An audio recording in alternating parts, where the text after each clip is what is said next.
MCC is back for Season 5 with MCC Blank Canvas, which is just around the corner, so I'm going to be trying my luck at predicting the outcome of the event, with some analysis to go with it. This higher comp roster with lots of newcomers will make these predictions interesting, especially as we don't know what crazy changes might have been made for the start of the season. First, we have the Red Rabbits, consisting of Hannah, Filza, Tubbo, and Roscomber. This is a full realm team, with all of the team also being a part of the server, so they will have a very cohesive dynamic which will definitely help them work together well as a team. I think this will help them in a game like survival games, as Hannah and Phil are both very good at the game and Tubbo can definitely do well in the game as well. It is also an easy game to have impact in for newcomers, as it is simple, so Ross should be able to pull her weight in the game as well. However, a game this team might struggle in is Railroad Rush, as it will be a harder game for Ross to practice and understand, whilst no one else on this team has done particularly well in the game in the past, and I imagine that somewhat chaotic comms on this team will hinder them in this game. Next we have the Orange Ocelots, consisting of Ant Venom, Captain Sparkles, Michael McChill, and Shadoo. This team may seem familiar to you, as Shadoo, Ant Venom and Jordan all teamed together and won in Haunted Hoedown, only 2 events prior, so with only a small nerf with the loss of Ghosty from the team, they are definitely still a threat to win the whole thing once again. A game they will be good at will be Rocket Split Rush, as they did really well in the game last time, as Shadoo is arguably the best player in the game, and the rest of the team are also very good at the game. However, I think they will struggle in Meltdown, as once again when they played it last time, they didn't do great, as Captain and Ant Venom don't do the best in the game, and Michael is also not the best, so unless Shadoo can really take over and lead this team to victory, they will fall behind in this game once again. Then we have the Yellow Yaks, consisting of Kratzy, Ollie Gamers, Tapple, and Gumi. This team seems very strong when you first look at it, as they have no weak players with a strong leader in Kratzy, but this team is very polarizing when it comes to the games. This team is definitely scary in PvP games like Meltdown and Battlebox, with Kratzy and Tapple both being the 2 best Meltdown players statistically for this event, and everyone on the team are good Battlebox players, with Kratzy being on multiple teams that have gone 9 for 9 in the past. But they do have a major weakness in all of the team games, especially Bingo and Railroad Rush, as Kratzy and Tapple don't do well in these games, and Ollie has barely played them and has never played Railroad Rush before.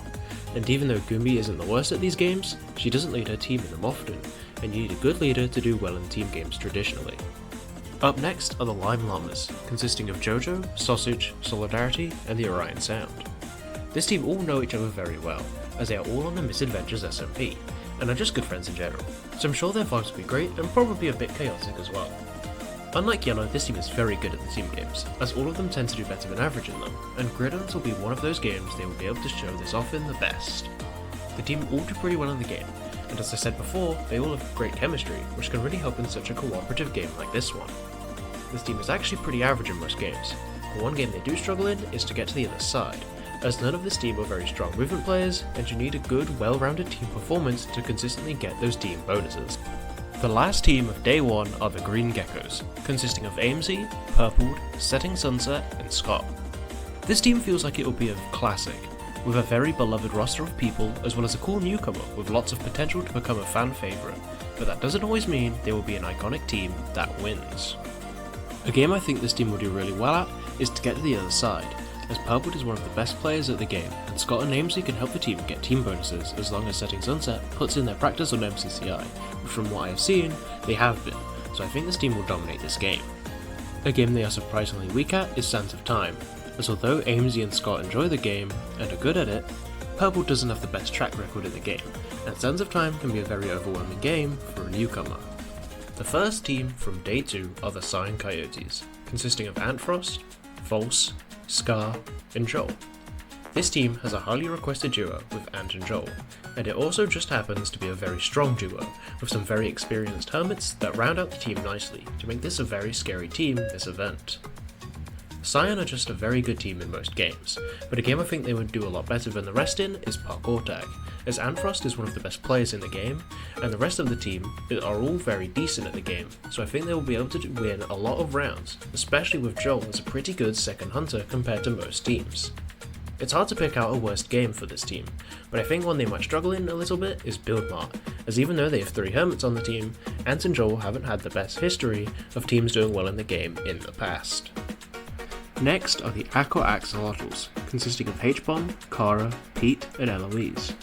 This team is a major throwback, with Pete and H being the strongest duo of MCC Season 1, but they even placed 1st and 2nd in Div and MCC 7 whilst duoed together. This team also has Kara, who is an OG of the event and has had some iconic teams with Pete in the past, and with Eloise as a newer addition to the roster to spice things up, definitely makes this team one to watch this event. This team's strengths are very obvious, with Pete and H both being very good movement and team game players, but I think their best game will be Hole in the Wall, as Pete is widely considered the best player in the game, and H also gets top 5 in the game pretty frequently, and Kara and Eloise definitely can hold their own in the game as well.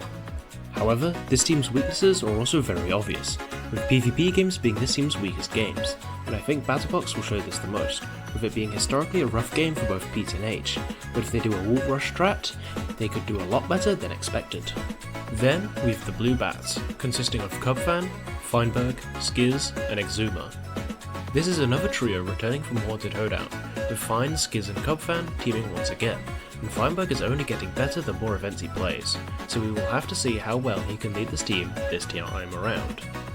A game this team will do really well at will be Bingo, as the trio completed the full board last time, so I wouldn't be surprised if they could do it once again, especially with X's knowledge of all the updates that happen in the game. A game I think they might struggle in, however, is Ace Race, because it is one of Feinberg's weakest games and the rest of the team don't do the best in it either, so they will probably be a lot weaker compared to the other teams. Up next we have the Purple Pandas, consisting of Puffy, Fire Breathman, Krinios, and Sniff. This team has a lot of potential to do really well, with Shane and Krinios being a very good duo, especially if Krinios is playing to win and not for fun, whilst Puffy did really well in Party 2 on her return, and Sniff works really well to round the team out and help them in games they might struggle in like Buildmar. One game they will definitely be a threat in is Sky Battle, as Shane is one of the most dominant players in the game, and Krinios has had some really good performances in it in the past, and with Sniff and Puffy both having successful supportive roles recently in the game, if they all work together then they have a great recipe for success in the game. A game they might struggle in though is Parkour Tag, as it is probably Shane's worst individual game, and the rest of the team also struggle in it, with it being one of Krinios' worst games as well, so they can very easily fall to the bottom of the pack in the game. Finally, we have the Pink Parrots, consisting of Apier, Etoiles, Mathox, and Pressy. This is the first time we have seen an all-French team in regular MCC, which is exciting to see, but with very little MCC experience, it will be hard for this team to keep up with the others, but when the all-Spanish team first played, they did win, so they do have a chance.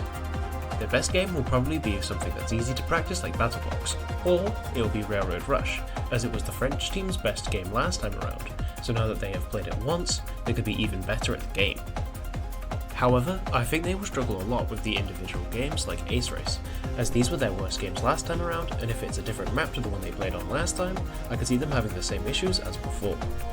Before I move on to my predictions, I just want to quickly ask you to like and subscribe, as it would mean a lot for a small creator like myself, and it lets me know that you enjoy these videos and want me to make more in the future.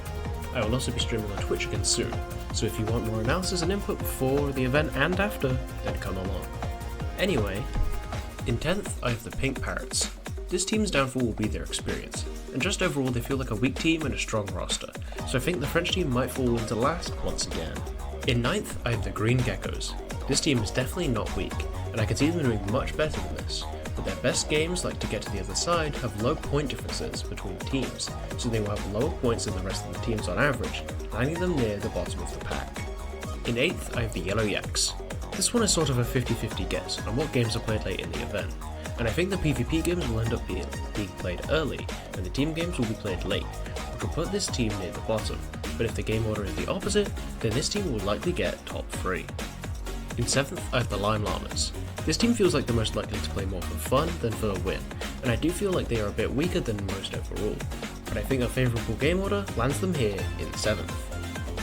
In 6th I have the Bluebats. Feinberg teams are always hard to predict, and with team games late this team will likely get a late surge in points, but this team is quite weak in a lot of the individual games, so I think it might not be enough to get into Dodgeball. In 5th I have the Orange Ocelots. I do think this is the best movement team in the event, but movement games don't give as many points as team or PvP games, so I think they might just fall short of the top teams by the end of the event. In 4th I have the Red Rabbits. This red team is very strong, with 3 good players, and they have PvP games as a strong suit, which is great for points, and unlike yellow, they will be able to hold their own better in the other games due to being so well rounded, is not enough to get them into my top 3. In third, I have the Purple Pandas. This team is getting underrated more than I thought, as Shane and Krinios is a very strong duo, especially when Krinios is playing to win, which I think he will be this time around, but the other two teams have even stronger duos in my opinion, so third is where this team stays. In second, I have the Aqua Axelottals. This team is very scary in movement and team games, and having Kara as a third frag to such a strong duo is very scary. And if they get the PvP games out early, like I think will happen, then the Axelottals will be able to make it into Dodgeball. And finally, in first, I have the Cyan Coyotes. It's hard to find a single game that this team will not do well at, with Ant and Joel being such a good duo that covers each other's weaknesses so well. And they have a False and Scar duo who are no slouches, and honestly stronger teammates than I expected this duo to get, especially False, as she can definitely get top 15 on this team. However, in Dodgeball, I think it will be close, but Aqua's plot armor will persevere and give them the win. Thank you so much for watching. I'm sure you disagree with me as predictions get harder and harder each event, so let me know what your predictions are in the comments down below. I've been the Minecraft Event Analyst, signing off. Goodbye.